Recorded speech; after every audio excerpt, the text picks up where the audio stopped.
वहीं खबर आ रही है सेंधवा से, जहां सेंधवा से खेतिया की ओर जाने वाली अमर ज्योति बस का सेंधवा दगड़ीबाई स्कूल के सामने एक स्विफ्ट डिजायर कार से भिड़ंत हो गई। जानकारी के अनुसार बस खेतिया से सेंधवा की ओर जा रही थी, जिसमें बस का अगला हिस्सा कार से टकराते हुए आगे निकल गया, जिससे कार क्षतिग्रस्त हो गई।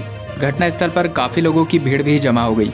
वहीं जान माल का कोई नुकसान नहीं हुआ है, लेकिन कार का अगला भाग क्षतिग्रस्त हो गया है। वहीं पंधाना विधानसभा क्षेत्र में तहसील छेगांव माखन जिला खंडवा में फांसी की मांग को लेकर युवा महासंघ के नेतृत्व में सौंपा ज्ञापन। जी हां, छेगांव माखन के दिल्ली कैंट में 9 वर्षीय नाबालिग बालिका की जलाकर हत्या कर दी गई थी,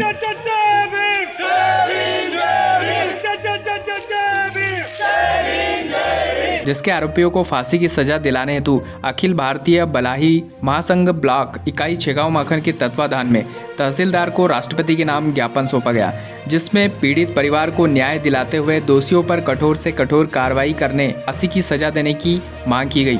साथ ही पीड़ित परिवार में एक सदस्य को शासकीय नौकरी, 1 करोड़ रुपए की अनुग्रह सहायता राशि, अनुसूचित जाति वर्ग के सुरक्षा व्यवस्था को लेकर एवं साथ में दोषियों के प्रकरण में धाराएं बढ़ाए जाने का अनुरोध किया गया।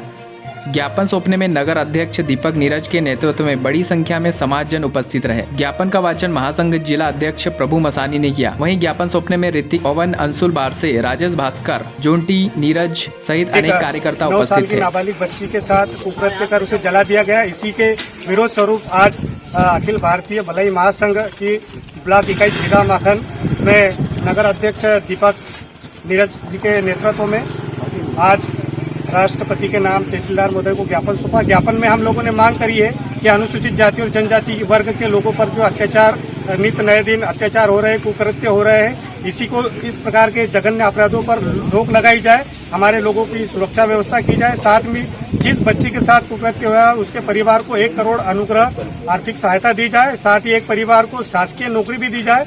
इसी प्रकार हमारे जो अनुसूचित जाति जनजाति के लोगों के साथ जो अत्याचार हो रहे हैं, इसी को लेकर इस केस में भी अनुसूचित जाति जनजाति अत्याचार निवारण अधिनियम के अंतर्गत भी FIR दर्ज की जाए और जितने भी हत्यारे हैं, जो भी आरोपी है, आरोपियों की सजा के रूप में उन्हें फांसी दी जाए। वहीं बॉलीवुड के जाने माने गायक और एक्टर किशोर कुमार का 92वां जन्मदिन उन्हीं के द्वारा गाए गए गीतों को गाकर मनाया। 4 अगस्त को जेतापुर के मधुमिलन गार्डन में किशोर कुमार के भक्त बलवाड़ी निवासी कैलाश नारायण यादव ने अपने परिवार और बाबा म्यूजिकल ग्रुप के कलाकारों के साथ किशोर कुमार का जन्मदिन मनाया। वहीं खरगोन जिले में सिकलीकर समाज को मुख्य धारा से जोड़ने के लिए दिल्ली के सिख समाज प्रबंधन समिति के प्रधान मनजिंदर सिंह सिरसा खरगोन पहुंचे, जहां गुरुसभा में कोरोना गाइडलाइन का पालन करके महत्वपूर्ण बिंदुओं पर चर्चा की गई। बता दें कि खरगोन जिले का सिकलीकर अवैध हथियार निर्माण में लिप्त है। ऐसे में श्री सिरसा ने लोगों की समस्याओं को सुना और उचित उपाय बताए, जिसके संबंध में इस विषय पर शासन से चर्चा करने की बात भी कही। वहीं दिल्ली में चल रहे किसान आंदोलन के पक्ष में उन्होंने केंद्र सरकार पर जमकर तीखे प्रहार भी किए। वहीं इस दौरान समाज ने उनका जमकर स्वागत किया। पिछले बड़े लंबे समय से कई कारणों से पीड़ित हो रहा है। ये गुरु साहिबानों के वक्त से ही गुरु साहिबानों के शस्त्र बनाते रहे, फिर आज़ादी के लिए हमारे देश को आज़ाद कराने वाले महान योद्धाओं के लिए ये शस्त्र बनाते रहे। देश की आज़ादी के अंदर शस्त्र बनाकर देने में इनका बहुत बड़ा योगदान रहा और अब कई कारणों से ये प्रशासन की, पुलिस की पीड़ा के शिकार हुए हैं। इसकी जानकारी श्रोमणी अकाली दल के प्रधान सरदार सुखबीर सिंह जी बादल साहब और जथेदार श्री अकाल तख्त साहब तक जब पहुंची, हमें भी यहाँ के लोगों ने संपर्क किया, तो हमने सरदार मनजीत सिंह भाटिया जी जो कि प्रधान है इंदौर से, उनसे संपर्क साध कर हम यहाँ पर पहुँचे। अभी बातचीत कर क्या हो सकता है सरकार के माध्यम से, आर्थिक तौर पर और सामाजिक तौर पर भी हम इनके साथ खड़े हैं और इनके मसलों का हल करने के लिए हम यहाँ पर पहुँचे। कई बार सर पुलिस ने समझाइश भी दी और उसके बाद में कई बार इनकी मीटिंगें भी हुई, लेकिन कुछ लोग गलत हो भी सकते हैं, ऐसा नहीं है, लेकिन गलत का मतलब ये नहीं है कि उनकी भावना गलत है, लेकिन वो अलग इच्छा हो सकता है। लेकिन जो लोगों का इन चीज़ों से वास्ता नहीं है, जो लोग इस काम से परे जा चुके हैं, क्योंकि देखिए कभी ये शस्त्र बनाना, ये हथियार बनाना देश के लिए, इन लोगों के लिए गर्व माना जाता था। और लोग इनको सम्मानित करते थे इसी चीज़ के लिए। आज वक्त बदल गया, हम भी साथ हैं, उसके कानून को मानना चाहिए।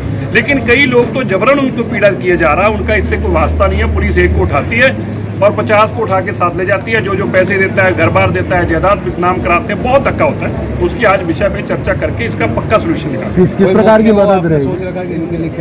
हमने बहुत मुख्य तौर पर अभी हम तो बहुत कुछ सोच कर आए हैं, लेकिन पहले इनकी बात सुनेंगे और उसके बाद फैसला होगा। सर दूसरी बात, एक किसान आंदोलन भी दिल्ली में चल रहा है। किसान आंदोलन के साथ हम सब लोग जो हैं किसान हैं, किसान संघर्ष के साथ खड़े हैं।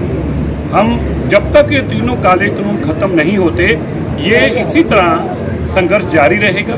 और संघर्ष को रोकने के लिए सरकार ने बहुत सारे हथकंडे अपनाए हैं। कभी इनको खालिस्तानी कहा जाता है, कभी आतंकवादी कहा जाता है, कभी ये कह देते हैं कि लड़ने के लिए आए हैं, देश को तोड़ने के लिए आए हैं। सब वो काम किए जाते हैं जिससे किसान को बदनाम किया जा सके। लेकिन इन सभी हालातों के बावजूद किसान इस बात के ऊपर बेजिद है, किसान इस बात के ऊपर आदा है कि मुझे अपनी बच्चों के लिए और अपनी आने वाली पीढ़ियों के लिए इंसाफ लेकर ही उठना है। सर 3 बार वार्ता हुई सरकार के साथ, लेकिन तीनों बार फेल हो गई। उसके वार्ता बाद बहुत बार हुई है, लेकिन सरकार वार्ता फेल करने के लिए करती है। सरकार को वार्ता करने की जरूरत ही नहीं है। जब सरकार ने किसानों के लिए कानून बनाया, किसान कुछ नहीं है, कानून रद्द कर दे, नए कानून किसानों के साथ बैठ